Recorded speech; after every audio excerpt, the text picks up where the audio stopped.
Ladies and gentlemen, welcome. I'm Kurojaku, and this is the Nord build that I promised. It got delayed ever so slightly by Final Fantasy new patch coming out, but that's fine. It is done, it is ready. And fun fact, Nords are actually something that I have tried to make about 6 or 7 times. There's my phone buzzing. This time I took it off my desk so it doesn't get caught in the recording. Good on me. Nords was actually one of my first builds that I ever made. That was kind of like a themed build all the way back when the Dragon DLC came out, like 3 years ago. And it has since been reworked and reworked and reworked, and I'd yet to really find a happy place with this faction. They just never really got the feel right. We were always missing something, or they were way too heavily leaning in towards something that isn't really Nord-like at some point in the game. But now, with the Nomad update, they've finally given me the last pieces that I need for the puzzle. Also, changing the ruler. At one point it was a dragon, and then it became a champion, but now it is a giant king, but we'll talk about that in a moment. I'm going to do this a little differently than how I've been doing them in the past, format it a little differently in what order we talk about things. However, at the start, it'll be pretty similar. The race traits. So for the Nords, they're known for being tough, stubborn, and perfectly fine in the cold. Now, I did not give them Arctic adaptation, which lets them start in the cold and build farms on snow terrain. I thought about it. However, I ran out of points to do so. If you wanted to give them one, you would have to give them a flaw. If I were to give them a flaw, probably careless would probably be the one. Maybe uncooperative. Maybe. Because you don't really intend to fight in like strict combat lines anyway, so I would probably give them one of these two. However, I didn't actually test the build with that, but the more I talk about it, the more I kind of like the idea of doing it. In fact, I might just... We're gonna do it live. We're just gonna change it live. The more I thought about it, the more that made sense. Okay, so they will... Here's your options. If you want to run it the way I've already run it in all the footage, you're going to see it like this with just these 3 traits here. No Arctic adaptation. However, if you want to start in the cold, which does have benefits, run Arctic adaptation and run uncooperative. Honestly, I think overall this is a nerf. It's your choice. It's your option. It does seem more thematically fitting. However, the traits I actually gave them. On the topic of cold, obviously Inner Frost makes sense. You get innate frost protection, and anyone within melee range will take 3 frost damage whenever they hit you. It's simple, it works. And then combine that with hardy, more HP, along with any sort of armor, such as frost protection is always good, and strong for increased physical damage. This is going to be a very physical damage focused faction. This all makes sense. Obviously you're doing humans, no weird tricks here, they're just humanoids. For the culture, we're going barbarian. I feel like there's some pretty obvious reasons as to why. This guy right here, this is a straight up ancient Nord helmet from Skyrim. This is perfect. We're not going to talk about the units at this point. Normally I would, however, we're going to save unit talk for the very, very end. For now, just know we're playing barbarians. They are going to be very aggressive. They have a very, very strong early game, extremely strong tier 1 units, and the unique trait where their scouts can set up outposts to build new cities, and Savage Strike, where anytime your units crit, they get additional blight damage. Again, we'll come back to that later. Also, Ritual of Alacrity, which is something I forget exists every time I play barbarians, and I never use it. But if you're better than me, you would probably make full use of this. For society traits. Now, the theme of Nords and kind of what we're going for, and we're going to talk about society traits and then tomes right after, kind of in conjunction with each other. Early on, we want our Nords to be kind of just savage Vikings, just running amok, running people over, hence where Ruthless Raiders comes in. Anytime you kill any units in combat, the nearest city owned gets increased gold and draft.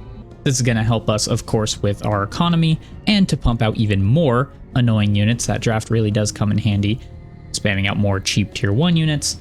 And the 2 random hero items is very, very nice, considering the other theme of the Nords. They're not just rampaging Vikings, but they're usually portrayed as craftsmen or blacksmiths. Hence, getting 2 random hero items, and the other half of our faction, which is Perfectionist Artisans. This is going to mean all of your structures are going to be more expensive, and this is kind of an anti-synergy with Barbarians who want to be very fast and early rush and very aggressive. This kind of slows our roll a little bit. However, you can also get a lot of production through just raw combat anyways. So you can kind of make up for this. It makes all your buildings cost double.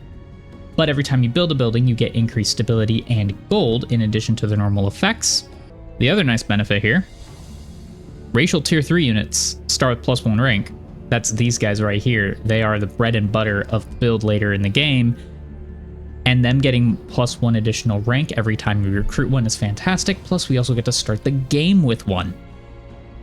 And that's the other really, really nice thing to help with that early aggression. So it's a little anti-synergy, but you get the additional tier 3 unit, which can be running people over right from the start, along with your busted tier 1 units and the support that you always tend to start the game with.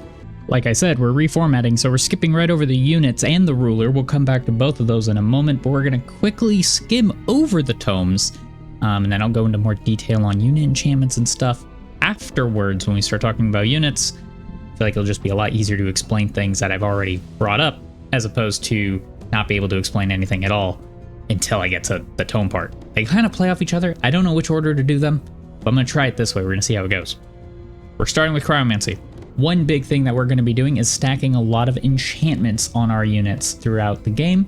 This is going to give us access to Frost Blades and Frost Arrows. More on that later. But basically, we want as many really strong melee enchantments as we can get. Also, School of Cryomancy is a massive mana farm if you can set up snowy terrain, whether that's through your Arctic adaptation or through Giant King Runesteals. More on that later. Rest of these spells are nice. White Witches we can kind of ignore, and Snow Spirits are good in a pinch if someone's sieging your city and you need to summon something to protect you. Next is Tome of Evocation, which seems weird for Nords. It doesn't seem like this would make a whole lot of sense, but bear with me. The early game Nord is going to be more just savage and primal with a little touch of magic, which does fit the Nord lore. So we're still on track there. But mostly we're here for Lightning Blades. The rest of this is kind of fluff. Lightning Focus can be kind of nice for the one caster that I would really recommend using. And Storm Spirits do serve a similar role to Snow Spirits of if you're being sieged and you need something in a pinch, you can summon them. Now, for Tier 2, I'm starting with another Tier 1 tome, and this is because I really just don't have anything else of value that gives it a materia point, which I need to access Tier 3 materia tomes, which is going to be very important because this is going to become a Materium faction. So, since none of the other Tier 2 Materium tomes really give me what I'm looking for, I get more value out of going back to Tier 1 and grabbing one of the brand new tomes, which is Warband. This tome is quickly becoming one of my favorites. Honestly, this and, I mean, you can already see what the other tome is. This and the Tier 3 Warlord tome have become some of my favorites. They may end up in a lot of builds. Commander's Call is a decent little heal that you can just drop pretty cheap. Bred for War. I will talk about this now before talking about units because this just accompanies everything. All of your units get increased health, which is great if you're running squishy skirmishers. It is also great if you're running it's great for an aggressive build in general. You don't want your units exploding and then they don't do any damage. But also the morale resistance to morale loss is fantastic. Low morale means you can't crit. If you can't crit, you can't proc your Savage Strike. So this does synergize very, very well with Barbarian culture. Mentorship is just a constant passive where whoever in your army is the lowest on experience, they will gain additional experience per turn, allowing them to catch up. So if you have something die, you need to replace a Tier 1 Sunderer, you can recruit a new one, and if it's the lowest rank in the party, it will quickly catch up to the rest of the group. Tome of Artificing. This is when we start to fully transition into the blacksmithing aspect of the Nord culture, and this is mostly here for artisan armaments. We'll talk more about that later, and siege magic. We'll talk more about that later as well. Iron Golems you can choose to use. If you really, really want a shield unit in this build, it's not really designed to run around a shield unit, but if you wanted a shield unit, these are a good option. And then bolt repeaters and artisan fortifications.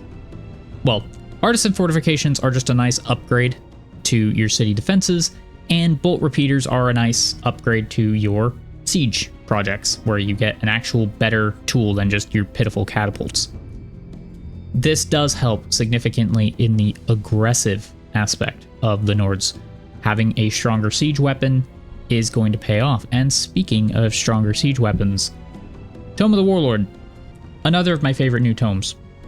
We get the Warforge, which is an awesome little setup. We're actually going to combo with the Warforge, so I'll come back to this province in a minute. But just know, anytime you get a ore type magic material, you get a bonus to Golden Draft. And this is across your whole empire, not just the city you're in.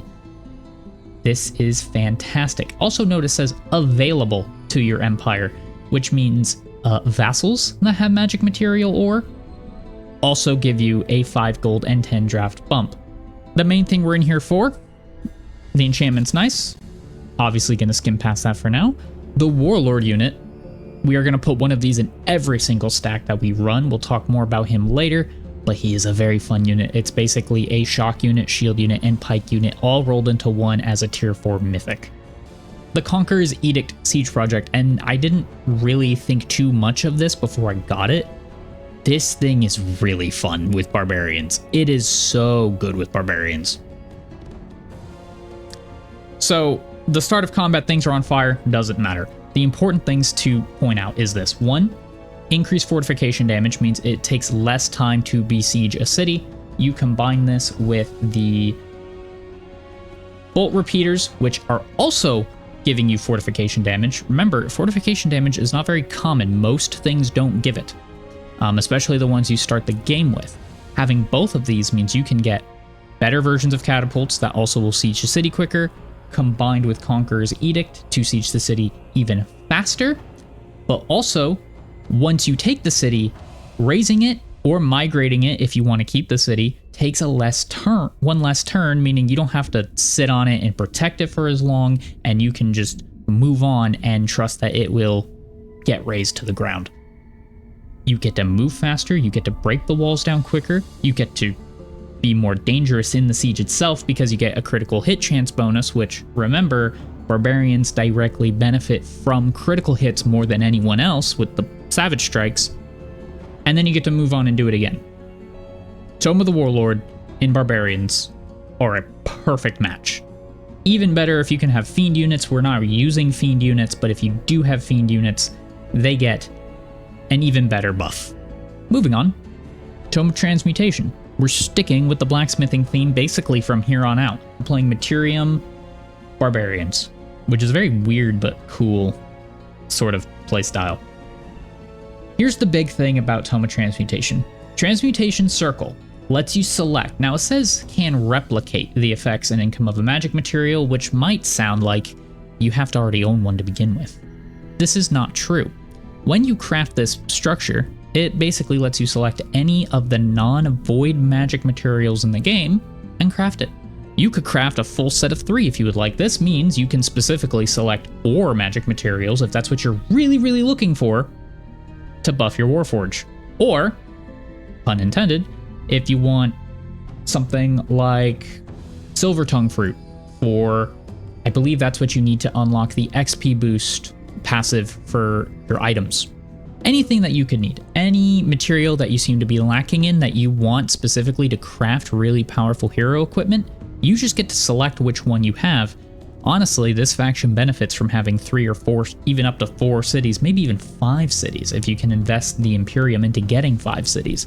Because more cities means more transmutation circles, meaning you get more access to magic materials of your choosing to make the exact equipment you're looking for. However, other highlights, a really powerful tier 4 caster. We're not really built around casters, but we do have things that do buff them, so if you wanted to use it, you could. Steel Skin is very nice. We're already getting Hardy, giving us more health. We are already going to get Bread for War, giving us more health as well. I've said this in multiple builds before, if you get health upgrades and then you have some other enchantment that gives you armor upgrades, they play really, really well off each other. The only downside here is you get reduced lightning protection. So maybe in niche instances you wouldn't want to take this, but I digress. And then adaptive armor you'll always want to take. It just makes your units a little more annoying to actually kill. Whenever they're hit with magic attacks or spells, they'll get a reduction to magic damage as well as status protection, which is even more important.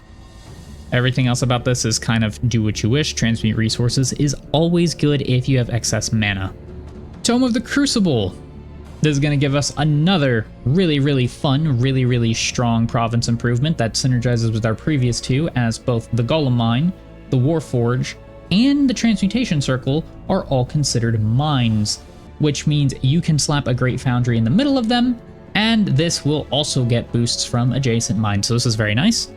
Two really nice combat spells that we can use. Yes, they do fire damage and burning. Yes, we're going to remove a lot of the burning through our ice damage, but we don't care. This just gives us big AoE burst damage that we were previously lacking to soften up enemies before we run through and just crit them all to death for fun. Meteor projectiles we'll talk about later.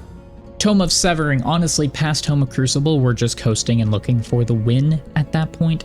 Severing's fine, Disrupting Blades is fine, Severing Golems are fine, Spell Wards are pretty good, right? This will let you set up a Spelljammer. You do have to destroy their Spelljammer, but what you can do is you can raise their Spelljammer and drop your own on top of it. Honestly, at this point, you should be looking to wrap up the game, and then Tome of the Creator. Same goes. Normally my builds wrap up around this 6th tome, the start of Tier 4. Now we can talk about the units, starting with the Ruler. Now, if you would like, you could absolutely run this Ysgramor with a Champion Ruler instead of a Giant King.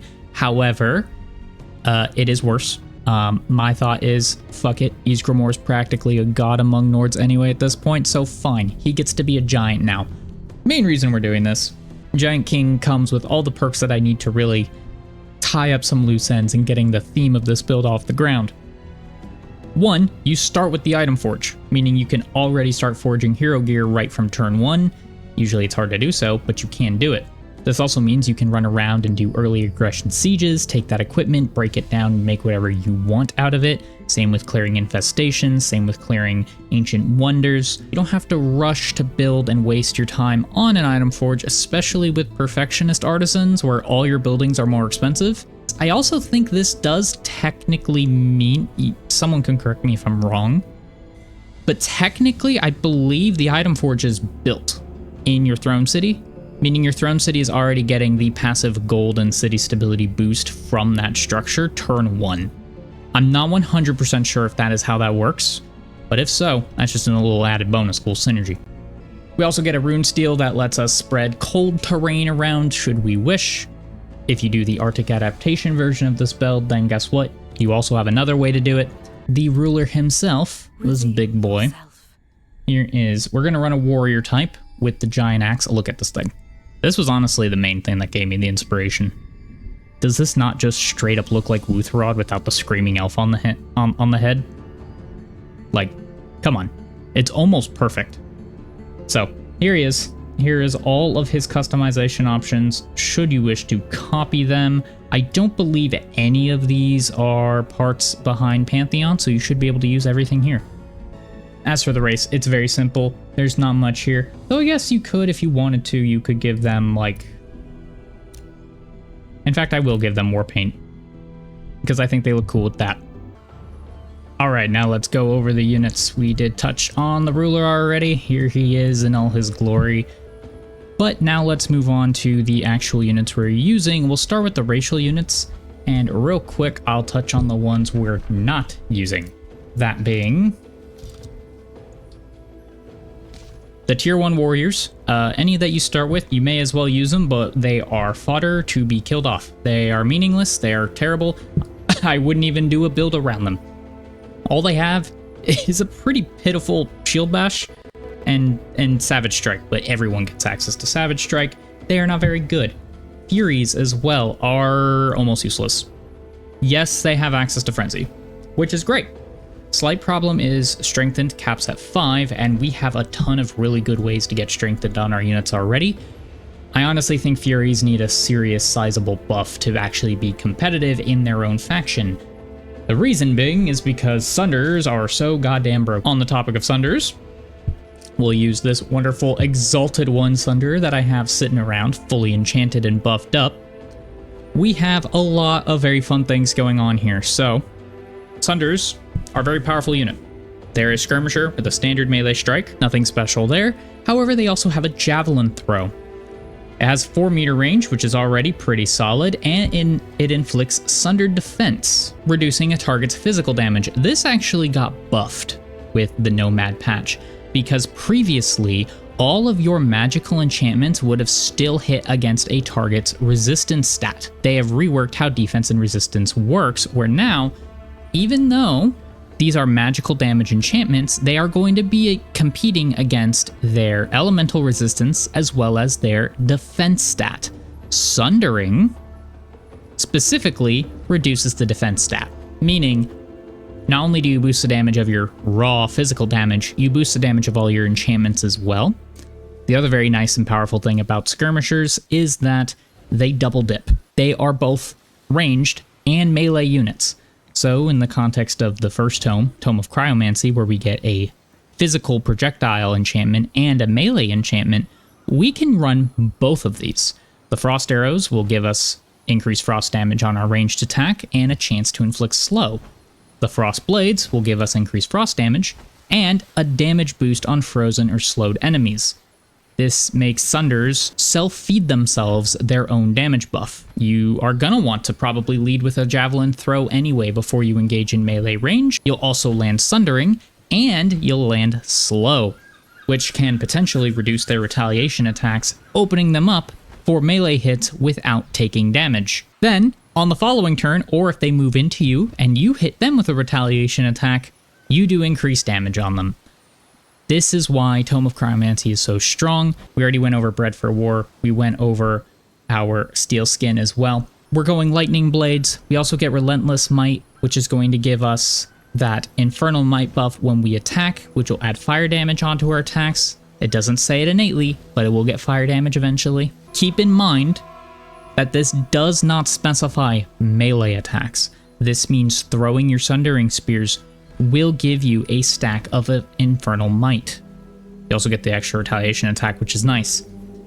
Thus, if you lead with a spear throw, you will always have that additional fire damage on your melee strike. Meteor Projectiles is going to add that fire damage to our spears, as well as making them have a little bit of splash AoE. And then Artisan Armaments, which is a very interesting perk on skirmishers, as it does not specify it needs to be a melee strike. It's just 25% increased critical chance, and it's only for melee units and skirmishers, not archers, and I don't believe magic units, magic fighters, can get access to this either.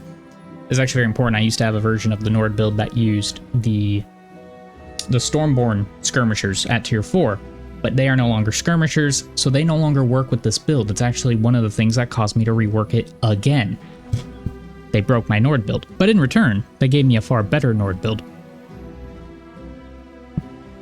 This means our ranged and our melee attacks all get increased critical chance, which of course lets us trigger Savage Strike more often. It is a beautiful combination of traits. Everything here comes together perfectly. Then if we look at our tier 3 shock units, our Berserkers, who are the other kind of focal point, they get access to all the same melee buffs: Frost, Lightning, Relentless Might, Steel Skin, Artisan, everything here. The nice thing is these guys have Frenzy built in. They have Berserker Rage, where when this unit's hit points reach 33 or lower, it becomes Berserk, giving it Steadfast, meaning even if you try to one-shot a Berserker, it will not die immediately and will at least get some damage down on you. You will lose control of it because of Berserk, but you will be able to make up for that through your tier 2 supports. Now, people like to clown on Shamans a lot. People like to say they're a terrible support unit, and they're kind of right, but kind of wrong. You have to use them correctly. The main thing is Invigorate. This is the upgraded version. The base version, I believe, just gives +1 strengthened and 1 regeneration, as well as the temporary hit points. Once you reach champion rank, you get 2 strengthened, 2 regen, and a reduced cooldown, which is fantastic. what you're going to want to do is group all of your units, your full stack of 6, in that 1 hex radius at the start of a fight, drop this buff on everybody, and then they can all spread out and scatter and do their thing. Kindle Resolve, however, is very nice because we can use this on our Berserkers should they get Berserk triggered. We can also use this on any warrior heroes as they can get access to something like Reckless Rage.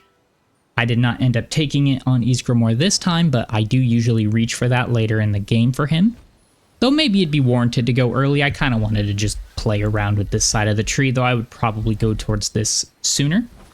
You can do this to get an increased attack damage for 3 turns, and then immediately cleanse that Sundered Defense and Resistance right off of your heroes. Thus, you just get a free 30% unique damage steroid with no drawback. As for enchantments, like I said, we don't really play around them, but we may as well buff them. Lightning Focus will give them extra damage. Siege Magic will give them extra damage. And Siege Breaker, which will help us besiege cities faster, though I would not recommend bringing any more than 1 of these per party. And then Meteor Projectiles does work on casters, so we still get the extra fire damage. One really nice thing to note before I talk about the Mythic unit is that I've accidentally recreated here the Skyrim weapon progression system. There are 3 damage types. You got Fire, Frost, and Shock, right? Here, if we look at any of our Sunders, they are going to have Fire, Frost, Shock on a physical weapon, and then should they crit, they also get the additional blight damage, which would be like if you were to put a poison on an enchanted weapon. And then sharpening, right? Weapon enhancing, sharpening from crafting in Skyrim. So I've kind of taken the Skyrim weapon progression and turned it into an RTS. The thematics here are beautiful. I'm so happy with how this turned out. On that note, this also means they're actually extremely versatile in just about any other faction, because your damage types are so widespread. It's mostly physical, but you're getting a little splash of every damage type, or damn near every damage type except for spirit damage.